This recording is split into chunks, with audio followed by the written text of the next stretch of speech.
When you log into Canvas and you want to create a new quiz, you might get an option that you're not sure what to do with. So I'm here on quizzes. I'm going to hit add a quiz. When I click on this, I can do classic quizzes or new quizzes.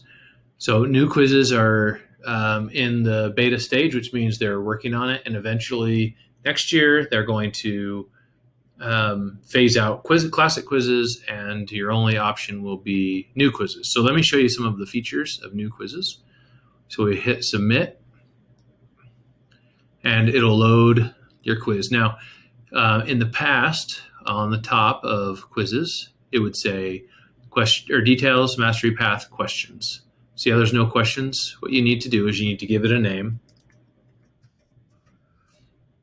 and then you need to save this. And so you'll see that you can do everything that you used to be able to do with a quiz is still here.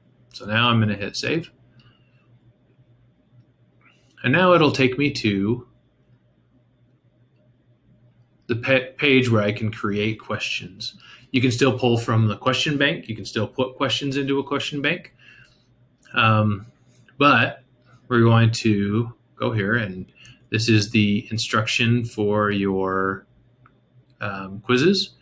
And so we're going to add instruction, and we're going to put, please take your time.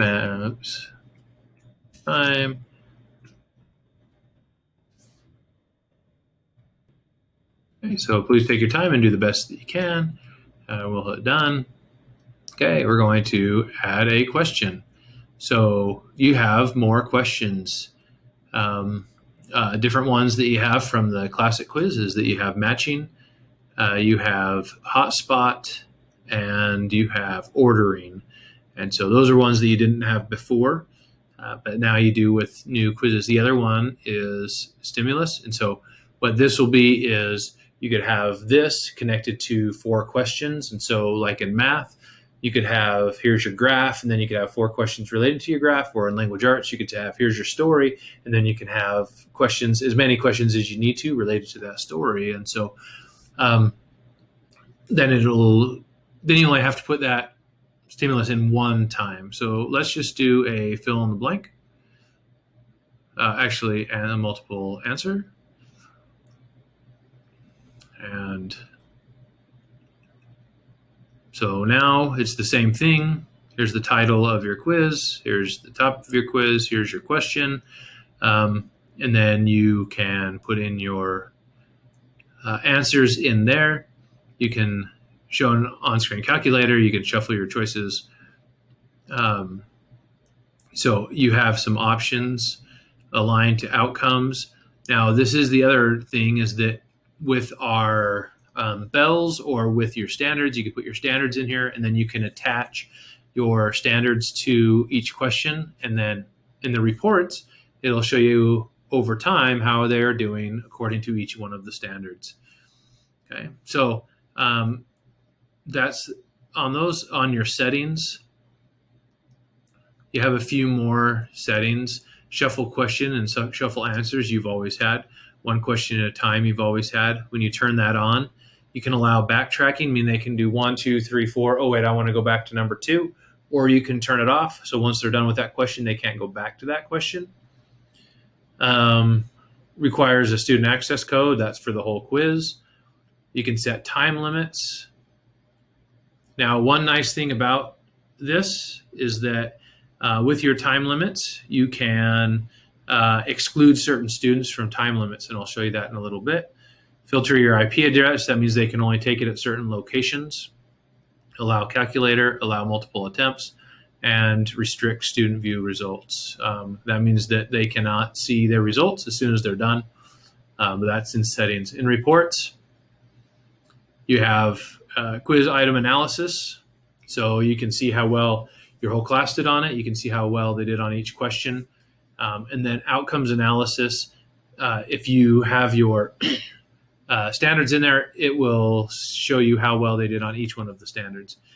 Now, moderate. I don't have any students in here, but over here, this is where you would say, oh, I want to give them twice as much time, or I want to give them unlimited time. I want to give them more retakes. You can have them retake it right then, but that's where moderate is at. So here is, let me create a couple questions. So now I've created my quiz.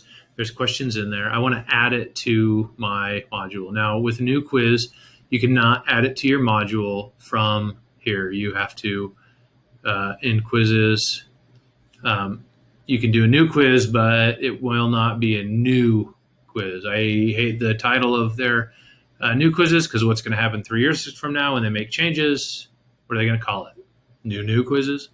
But under assignments is where your quizzes will be. So here it is. It's not intuitive because it's usually under quizzes, and now all of your new quizzes are under assignments. So we're going to add that quiz, and now it is there. It's in my module. I have added it, and once again, if I had more things, I could move it up and down. I can click here, and I can do what I need to do here. If you need to duplicate it, you have to go back to quizzes. And within the quizzes, you can click here and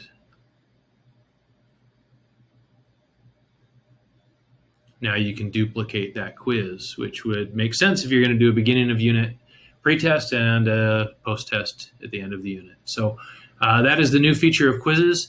If you would like to always have it on, you can go to settings,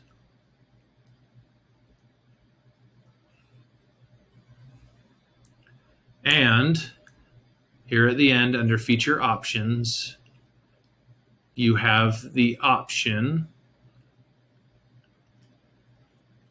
Well, I guess you can't turn them on and off, but you can turn on. These are the options that you can turn on. But that is new quizzes. That is how they work.